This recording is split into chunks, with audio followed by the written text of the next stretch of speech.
ఇవే ఇవే జీవన తరంగాలు, ఇవే ఇవే జీవన తరంగాలు, జీవన తరంగాలు.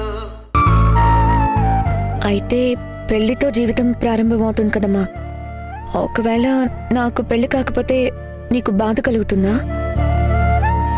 మనిషి జీవితం చెట్టు లాంటిది. చెట్టు పెరిగే వరకు మనం చూసుకుంటాం. పెరిగాక అది మనకు నీడనిస్తుంది, పండ్లనిస్తుంది. తర్వాత వాటి కొమ్మలతో ఎన్నో చేసుకుంటాం. అలాగే మనిషి కూడా అంతే. నిన్ను పెంచడం, చదివించడం, తర్వాత నీకు నువ్వు ఇంప్రూవ్ కావడం, ఇవన్నీ చేసుకున్నాక పెళ్లి చేసుకుంటే అంతే, అమ్మాయి జీవితం అయిపోతుంది.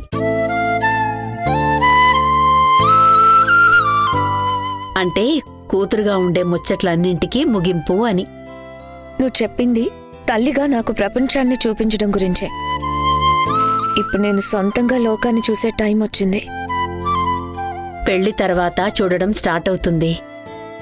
అయితే కళ్లల్లో ఉన్న సంతోషం మనసుకి ఉండొచ్చు, ఉండకపోవచ్చు. అది నీకొచ్చే లైఫ్ పార్ట్నర్ని బట్టి ఉంటుంది. ఒక అమ్మాయి పూర్తి జీవితం సార్థకత అయ్యేది తను చేసే వంట, పుట్టిన పిల్లలు, తన భర్త యొక్క పూర్తి బాధ్యత చూసుకోవటమా అంటే కాదు. భర్త బయట పనులు అన్నీ చూసుకొని వస్తే భార్య ఇంట్లో పనులు చూసుకోవాలి. అప్పుడే అబ్బాయి అమ్మాయి పెళ్లి తర్వాత కొత్త లోకాన్ని చూడగలుగుతారు. సరే అమ్మా, నేను పడుకుంటాను.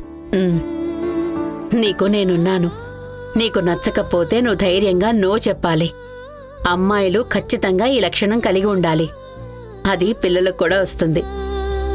చూడు, నీ మనసుకి బాగా నచ్చిన అబ్బాయి దొరికేంత వరకు పెళ్ళొద్దు. నీకు పెళ్లి జరిగితే చాలా సంతోషం, జరగకపోయినా నాకేం బాధలేదు. పడుకో.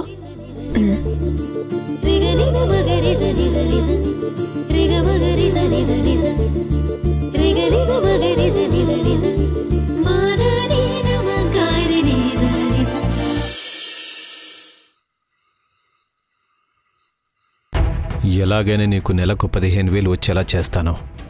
నెల జీతం రాగానే వెయ్యాలని కోర్టు స్ట్రిక్ట్గా చెప్పింది కాబట్టి సరిపోయింది. అయినా నువ్వు తొందరపడి ముందే సంతకం చేశావు. లేకపోతే 3 చెరువుల నీళ్లు తాగించేవాడిని.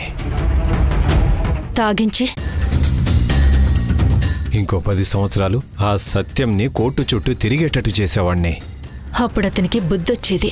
అవును, ఇప్పటికైనా అనుభవిస్తాడు. నిజాయితీగా ఉండడం ఎంత కష్టమో తెలుసుకుంటాడు.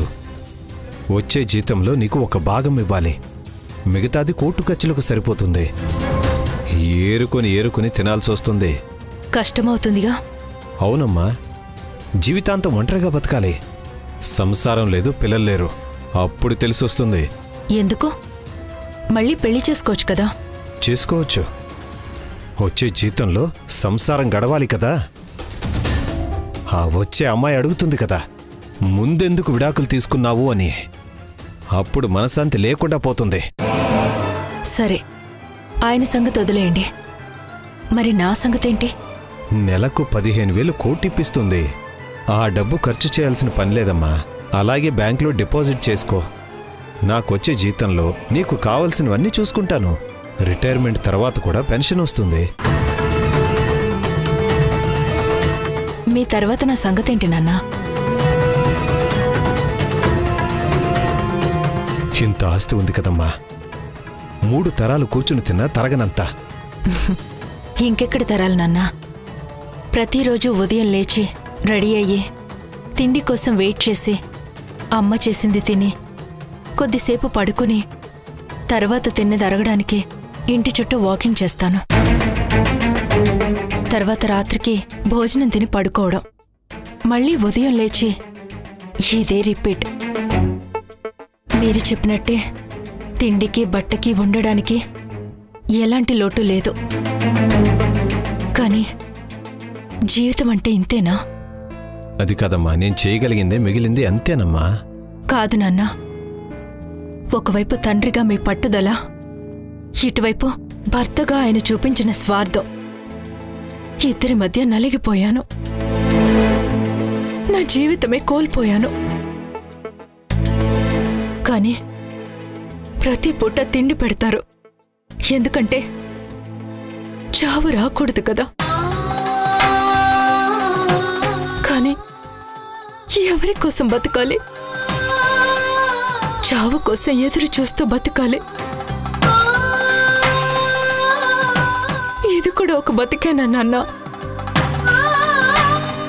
నేనేమైనా జోలు జంతువునా టైంకి తిని సుఖంగా ఉండడానికి? చూడమ్మా, నేను చేయగలిగింది చేశానమ్మా. మీరు చేయగలిగింది చేశారా? చేయలేదా?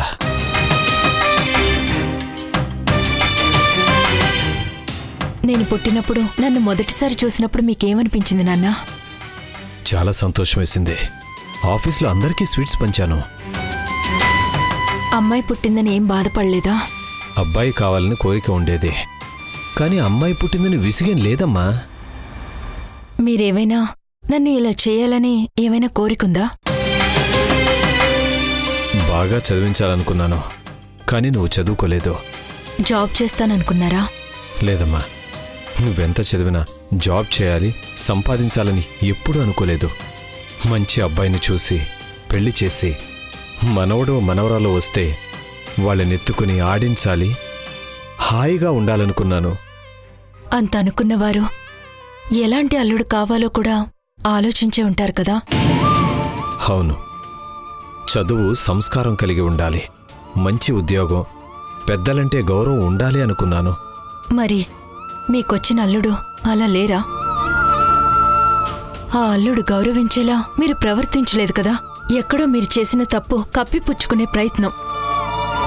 అందుకే మీకు అసలు రూపం బయటికి కనిపించకుండా కప్పిపుచ్చుకునే అల్లుడు దొరికాడు. అతను 7.5 కాపురం చేశాక నువ్వు వద్దు అని నాకు విడాకులిచ్చాడు. దాని ఫలితమే ఇప్పుడు నేను మీకు ఎదురుగా ఇక్కడే ఉన్నాను. మీకు శిక్షలా అనిపించట్లేదా నాన్నా? నా జీవితం ఇలా అయిపోవడానికి కారణం ఎవరు నాన్నా? అవునమ్మా, నీ విషయంలో నేనే తప్పు చేశాను. ఒక్క నా విషయంలోనే కాదు తప్పు చేసింది. మీరు తప్పు చేస్తే మీరే శిక్ష అనుభవించాలి. నాకు ఆయనకి ఎందుకు చెప్పండి శిక్ష? నేను ఉద్యోగం చూసుకుంటాను, వీలైతే ఇంకో పెళ్లి చేసుకుంటాను. అప్పుడు అతని జీవితంలో బాగా నాకు అవసరం లేదు. ఆయన లైఫ్ ఆయన గడుపుతాడు. ఒకే ఒక్క విషయంలో నాకు మీ హెల్ప్ కావాలి. చెప్పమ్మా. ఇకపై నా జీవితంలో మీరు తలదూర్చకండి. అన్ని నిర్ణయాలు నేనే తీసుకుంటాను. కష్ట నష్టాలు నేనే భరిస్తాను. ఆటుపోట్లని నేనే ఎదుర్కొంటాను. ఇంకో విషయం, ఆయన పంపించింది ఇక చాలు, మిగతాది నేను చూసుకుంటాను. అయితే ఎలాగా? నేను సంపాదించిన ఆస్తి ఎవరికోసం? వద్దు నాన్నా, అది కష్టపడి సంపాదించింది కాదని నాకు అర్థమైంది. దానిపై నాకు ఎటువంటి హక్కు లేదు. మీరే ఉంచుకోండి. మీ పాపాలకు ప్రాయశ్చిత్తం చేసుకోవడానికి ముందుకు మీకు అవసరం అవుతుంది.